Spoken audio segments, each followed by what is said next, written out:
Hi friends, வணக்கம். Welcome to my channel. இன்றைக்கி அதிக சத்துக்களை கொண்ட கருப்பு உளுந்து கஞ்சி எப்படி செய்கிறதுன்னு தான் பார்க்க போகிறோம். இந்த சத்தான உளுந்து கஞ்சியை வீட்டில் உள்ள குழந்தைங்கள்லேருந்து பெரியவங்க வரைக்கும் கொடுக்கலாம். வாங்க இது எப்படி செய்கிறதுன்னு வீடியோக்குள்ளே போய் பார்க்கலாம்.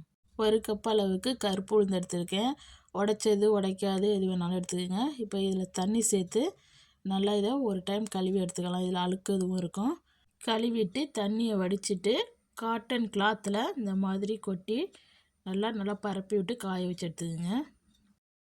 நீங்கள் நிறையா செய்கிறா இருந்தால் வெயிலில் கூட காய வச்சு மிஷினில் கொடுத்து அடிச்சுக்கலாம். நான் கொஞ்சமாக செய்கிறதுனால வீட்டுக்குள்ளேயே காய வச்சுருக்கேன். இப்போ இது நல்லா காஞ்சிருக்குது. இந்த அளவுக்கு காஞ்சிருக்குது. இந்த அளவுக்கு காஞ்சா ஓகே. இப்போ நம்ம இதை அள்ளி எடுத்துக்கலாம். இப்போ இதை எடுத்துகிட்டு ஒரு கப் அளவுக்கு இருக்குது. ஒரு அடிக்கனமான கடாயில் சேர்த்துருக்கேன். சேர்த்துட்டு அடுப்பை மீடியம் ஃப்ளேமில் வச்சுட்டு இதை நல்லா தொடர்ந்து இந்த மாதிரி கலந்து கொடுத்துட்டே இருங்க. அப்போ தான் ஈவனாக வறுபட்டு வரும்.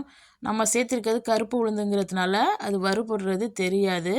நல்லா செவக்க வறுத்து எடுத்துக்கணும். நல்லா வறுபட்டுடுச்சுன்னா நல்லா வாசனையாக இருக்கும். பாருங்கள், நல்லா வறுபட்டுடுச்சு. நல்லா ஒரு வாசனை வருது. உங்களுக்கு தெரியாட்டினா நம்ம இஞ்சி நசுக்கிற கல்லில் கொஞ்சமாக போட்டுட்டு நீங்கள் தட்டி பார்த்தீங்கன்னா நல்லா சிவப்பாக இருக்கும். உள்ற பாருங்கள், நல்லா சிவந்துருக்குது. இந்த மாதிரி இருக்கணும். இப்போ இது நல்லா வறுபட்டுடுச்சு. இப்போ இது ஒரு பாத்திரத்தில் மாற்றி எடுத்து வச்சிடலாம். இப்போ அதே கடாயில் 1/4 கப் அளவுக்கு பச்சரிசி சேர்த்துருக்கேன். இப்போ இதையும் நம்ம பொரியரிசி வறுக்கிற மாதிரி வறுத்து எடுத்துக்கலாம் நல்லா சிவக்க. உங்கள்கிட்ட பச்சரிசி இல்லாட்டினா நீங்கள் சாப்பாட்டு ரைஸ் கூட எடுத்துக்கலாம். நல்லா சிவக்க இதை வறுத்து எடுத்துக்கோங்க. பாருங்கள், இந்த அளவுக்கு நல்லா வறுபட்டுருக்கணும். ஈவனாக வறுத்து எடுத்துக்கோங்க. இப்போ இதையும் இந்த நம்ம உளுந்தோடையே சேர்த்து நல்லா ஆற விட்டுறலாம்.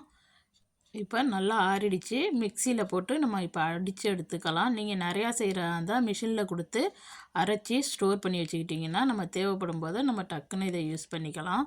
பாருங்கள், இப்போ அடித்து எடுத்துகிட்டு வந்துட்டேன். இந்த மாதிரி அடித்து எடுத்துக்கோங்க. இப்போ நான் ஜல்லடை எடுத்துருக்கேன். மாவு சலிக்கிற ஜல்லடை. இதில் கொட்டி நம்ம சலித்து எடுத்துக்கலாம்.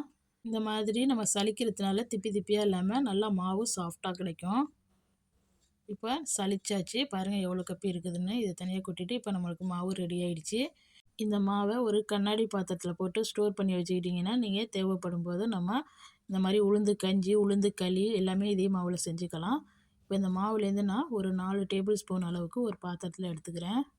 மீதி மாவை ஸ்டோர் பண்ணி வச்சுக்கலாம். நம்ம எப்போ தேவைப்படுமோ அந்த அப்போ நம்ம இந்த மாதிரி உளுந்து கஞ்சி ரெடி பண்ணி கொடுத்துடலாம். இப்போ இது கூட ஒரு கப் அளவுக்கு தண்ணி சேர்த்துருக்கேன். ஃபஸ்ட்டு கொஞ்சமாக தண்ணி ஊற்றி நல்லா கட்டி இல்லாமல் கரைச்சிட்டு மீதி இருக்க தண்ணியை ஊற்றி நல்லா கரைச்சிக்கலாம். நல்லா கட்டி இல்லாமல் இந்த மாதிரி கரைச்சி எடுத்துக்கோங்க. இப்போ ஒரு கப்பு தண்ணி எல்லாத்தையுமே சேர்த்துட்டேன். இந்த மாதிரி கட்டி இல்லாமல் ஃபஸ்ட்டே கரைச்சி எடுத்து வச்சுருங்க. பாருங்கள், இப்படி இருக்கணும். இப்போ இது ஒரு உரமாக இருக்கட்டும். இப்போ உளுந்து கஞ்சி செய்கிற பாத்திரத்தில் 4 கப் அளவுக்கு தண்ணி சேர்த்துக்கிறேன். அதாவது 1 லிட்டர் அளவுக்கு தண்ணி சேர்த்துருக்கேன். தண்ணி சேர்த்துட்டு அடுப்பை மீடியம் ஃப்ளேமில் வச்சு தண்ணியை நல்லா கொதிக்க வச்சு எடுத்துக்கோங்க. இப்போ பாருங்கள், தண்ணி நல்லா காய கிளம்பிட்டுச்சு. இப்போ இது கூட நம்ம கரைச்சி வச்சுருக்கிற இந்த மாவை சேர்த்துருங்க. உளுந்து மாவு கரைச்சி வச்சுருக்கிறத சேர்த்துருங்க. சேர்த்துட்டு இதை நல்லா கலந்து கொடுத்துடலாம். நல்லா வாசனையாக இருக்கும். இந்த கஞ்சி குடிக்கிறதுக்கு ரொம்ப நல்லா டேஸ்டியாக இருக்கும். பாருங்கள், இந்த மாதிரி நல்லா மிக்ஸ் பண்ணிடுங்க. ரொம்ப கட்டியாகவும் இருக்கக்கூடாது, ரொம்ப தண்ணியாகவும் இருக்கக்கூடாது. இதே அளவில் செஞ்சிங்கன்னா கரெக்டாக இருக்கும். இப்போ இது கூட நான் ஒரு 1/2 டீஸ்பூன் அளவுக்கு உப்பு சேர்த்துருக்கேன். உப்பு சேர்க்கும்போது நல்லா ஒரு டேஸ்ட் கொடுக்கும் நம்மளுக்கு. அதுக்கு தான் உப்பு சேர்க்குறது. இப்போ இது நல்லா பொங்கி வருது பாருங்கள். ஒரு 5 நிமிஷம் இந்த மாதிரி கொதிச்சிச்சுன்னா போதும். இப்போ இது கூட 1/4 டீஸ்பூன் அளவுக்கு ஏலக்காய் தூளும் 1/4 டீஸ்பூன் அளவுக்கு சுக்கு பொடியும் சேர்த்துருக்கேன். இப்போ இதை நல்லா மிக்ஸ் பண்ணி விட்டுறலாம். இப்போ நல்லா கொதிச்சிருச்சு. ஒரு 5 நிமிஷத்துக்கிட்ட முன்னாடியோட இப்போ கொஞ்சம் திக்காகிருக்கு பாருங்கள். இப்போ இதில் நீங்கள் பால் வேணாலும் சேர்த்துக்கலாம். நான் இன்றைக்கி பாலெல்லாம் சேர்க்கலை. இது கூட வெல்லம் சேர்த்துக்கிறேன்.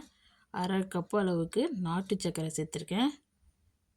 நீங்கள் பனங்கற்பட்டி வேணாலும் சேர்த்துக்கலாம், இல்லைன்னா வெல்லம் வேணாலும் சேர்த்துக்கலாம். நான் நாட்டு சர்க்கரை தான் சேர்த்துருக்கேன். இதை நல்லா கலந்து விட்டுருங்க. இப்போ இது கூட ஒரு 1/2 கப் அளவுக்கு தேங்காய் துருவல் சேர்த்துருக்கேன். தேங்காய் துருவல் நீங்கள் கூட குறைச்சி சேர்த்துக்கலாம், உங்கள் விருப்பம்தான். உங்களுக்கு தேங்காய் பிடிக்கும்னா நீங்கள் 1/2 கப் அளவுக்கு சேர்த்துக்கலாம், இல்லைன்னா கொஞ்சமாக சேர்த்துக்கலாம். உங்களுக்கு பிடிக்காதுன்னா நீங்கள் ஸ்கிப் பண்ணிடலாம். தேங்காய் சேர்க்கும் போது இடையில நல்லா கடிப்படம் நல்லா ஒரு டேஸ்ட் கொடுக்கும். தேங்காய் சேர்த்ததுக்கு பிறகு ஒரு 3 நிமிஷம் கொதிச்சா ஓகே. ரொம்ப நேரம் கொதிக்கணும்னு அவசியம் இல்லை. இப்போ ஸ்டவ் ஆஃப் பண்ணிடலாம். பாருங்கள், இந்த மாதிரி இருக்கணும். நம்மளுடைய ஹெல்த்தியான கருப்பு உளுந்து கஞ்சி சூப்பராக ரெடி ஆயிடுச்சு. ரொம்ப கட்டியாகவும் இருக்கக்கூடாது, ரொம்ப தண்ணியாகவும் இருக்கக்கூடாது. இந்த மாதிரி இருக்கணும். டீ காஃபிக்கு பதில் வீட்டில் உள்ளவங்களுக்கு இந்த மாதிரி கருப்பு உளுந்து கஞ்சி செஞ்சு கொடுங்க. இந்த வீடியோ பிடிச்சிருந்துச்சுன்னா இந்த வீடியோவுக்கு ஒரு லைக் கொடுங்க. மறக்காமல் என் சேனலை சப்ஸ்கிரைப் பண்ணி வச்சுக்கோங்க. நீங்களும் உங்கள் வீட்டில் இந்த கருப்பு உளுந்து கஞ்சி செஞ்சு பார்த்துட்டு எப்படி வந்துச்சுன்னு கமெண்டில் சொல்லுங்கள். இந்த வீடியோ பார்த்த அனைவருக்கும் நன்றி.